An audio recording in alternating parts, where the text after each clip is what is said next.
And there it is. There's our future leader of Iran right here with his daughter, who is connected through marriage to a Jewish businessman. Now, isn't that convenient?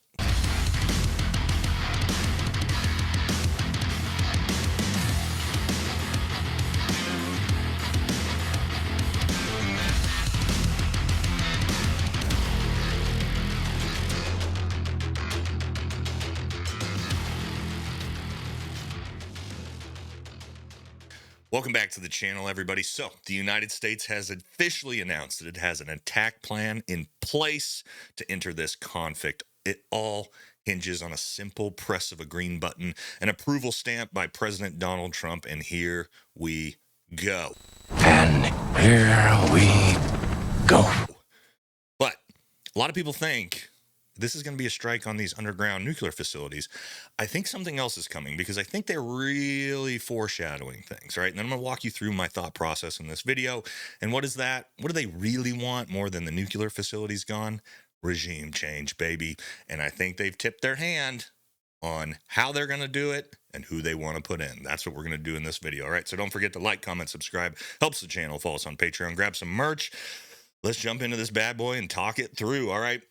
We got some big problems up front, okay? When we're talking about the United States entering this and a direct attack, of course, we were talking about, targeting these underground nuclear facilities. We did an entire video on it, on Monday, talking about exactly how this could be done or is already being done.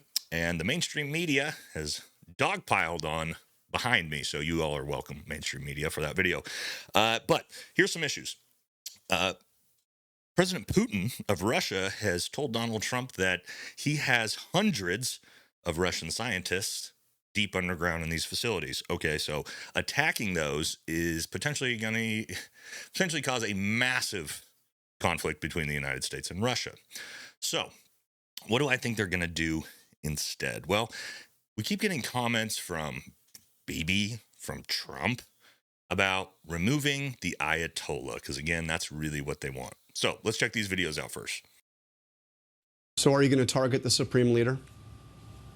Look, we're doing what we need to do. I'm not going to get into the details. But U.S. officials tell us that the president flatly rejected a plan, an opportunity that the Israelis had to take out the Supreme Leader. Do you understand his concern? My understanding is his concern is that this would escalate the conflict beyond where it is already. It's not going to escalate the conflict. It's going to end the conflict. So there you go. Bibi is pushing that all you have to do is remove the Ayatollah and the conflict will end. I mean, that didn't work in Iraq, Afghanistan, Syria, Libya, but maybe it'll work here, right? I don't know. But it's more than just this, because they've also foreshadowed who it's going to be. And he is very, very important to all this. And I'll explain that here in a second. But also want to see Donald Trump's comments on removing the Ayatollah. And in the last hour, the president said this on his Truth Social channel. We know exactly where the so-called supreme leader is hiding. He is an easy target, but is safe there. We're not going to take him out. Kill, exclamation mark in brackets, at least not for now. But we don't want missiles shot at civilians or American soldiers. Our patience is wearing thin. And then in another post, he said, unconditional surrender.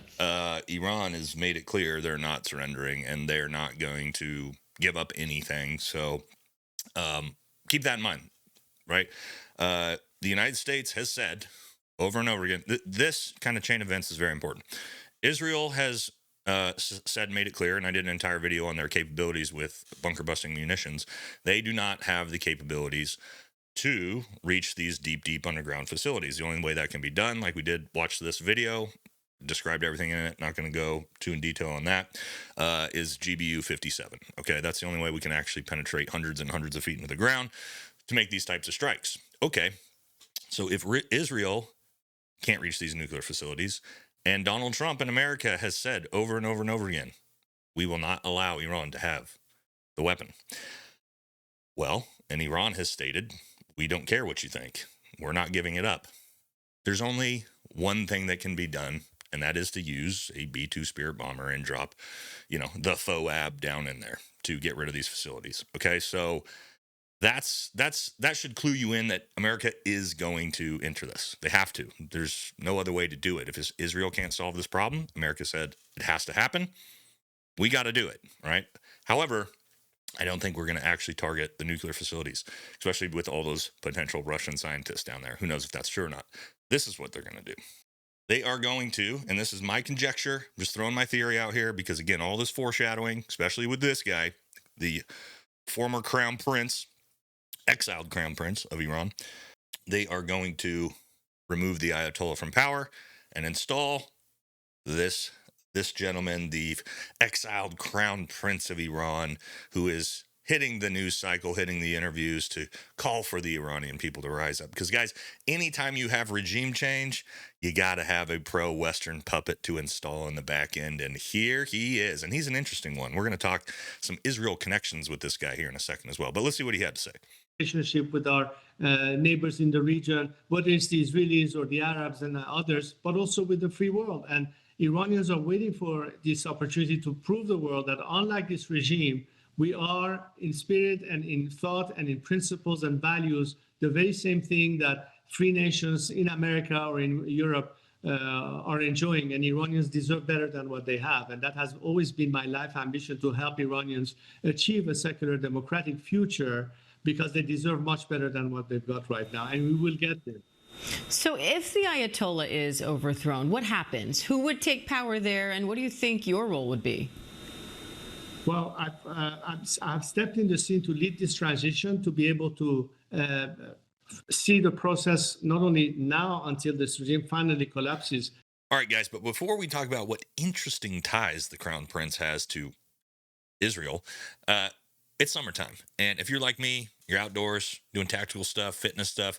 Our partners at Barbell Apparel, they don't just make the best jeans in the world, they also make awesome outdoor tactical clothing as well. Check this out. What's up, everybody? We're out here at the range doing some practice competition shooting, and I've got on Barbell Apparel's brand new tactical shorts. All right, so if you didn't know, Barbell doesn't just sell jeans and dress clothes, they also got badass tactical gear as well. Also, they got pants, different stuff, guys. These are durable. They're also some of the most comfortable shorts I've worn. I'm not a big shorts guy at the range, but guys, these have changed my entire perspective on wearing shorts at the range, running and gunning. All right, so if you're looking to get yourself a nice pair of Barbell shorts for the summer, head on over, grab some, and guys, you'll thank me later. All right, now we're gonna get to it. All right, so he is an interesting choice, and here's why. Let's head on over to the Jewish Chronicle, and this article was only, posted 10 days ago, very recent. As you see here, Iranian princess marries Jewish businessman in lavish Paris wedding. Iman Pahlavi, probably said that wrong, the daughter of Iranian Crown Prince Reza Pahlavi, wed Bradley Sherman, surrounded by royal family members. And there it is. There's our future leader of Iran right here with his daughter, who is connected through marriage to a Jewish businessman. Now, isn't that convenient? I wonder who he's going to support once he gets in there and starts overseeing the transition, right? So, again, guys, here's well, I try to look at these things like what's really being foreshadowed, right? When multiple leaders keep saying, we know where the Ayatollah is, right? We have to get rid of him. There has to be regime change. And then at the same time, they're showing you who the transition person is going to be, right? And this is why I think this is going to happen, okay? Because, again, we talked about those underground facilities. What would be easier, to try to actually reach these underground facilities, which, depending on how deep they are, we might not even be able to, or you just force through a regime change, install a pro-Western leader who will then just willingly remove the nuclear program. You don't even have to worry about finding them and all that different stuff. You have a leader in charge who's going to do exactly what you tell him to. So that seems like a way easier way to do this. Now, there's some issues. All right, but regime change never really goes the way we plan, right? Let's talk about our successful track record here. So, Iraq, regime change. What did that do? Remove Saddam from power, installed a Shia democracy, which now is basically just a proxy for the Shia Iranian government.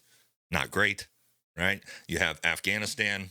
We had a regime change that we didn't really do anything with, and the Taliban just took it back over. You've got Syria. You had a regime change. Assad was removed. We put in power the former second IC of Al Qaeda. Libya, how'd that go? Removing Gaddafi horribly. Ukraine, 2014, how'd that go for us? Massive war right now.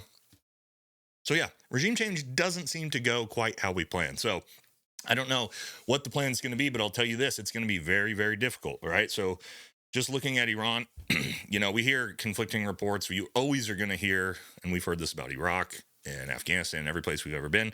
All you have to do is topple the regime and the people will rise up and take their country back. It never seems to work out that way. But in Iran, supposedly 60-70% of the population really wants the Ayatollah gone, mostly because they're Persian, right? And so, there's different ethnic groups in Iran, and Ayatollah is Arabic. Okay, so you have an Arabic-controlled government over the Persian people.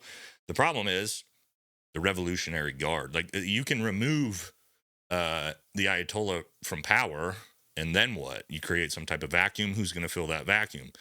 Typically extremists is the way it works. So the only way you can really prevent that is if you have large-scale coalition boots on the ground to forcefully facilitate a regime change.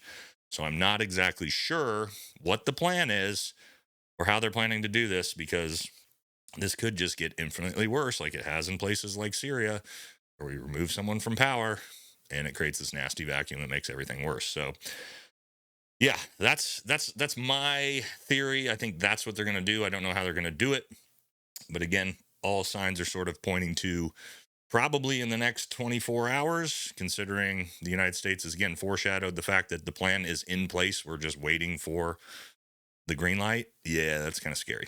All right. So yeah, I don't know. At this point, guys, with this whole thing, I don't know. Just get it over with.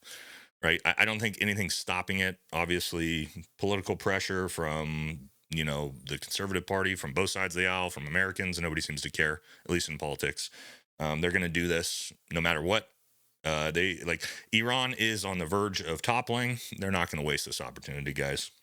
There's no way the United States and Israel just pull out and go, you know what, we're going to stop. You can keep your facilities. The Ayatollah can stay in power. No big deal. We're done. Good peace talk. You and I both know we're not naive. that ain't happening.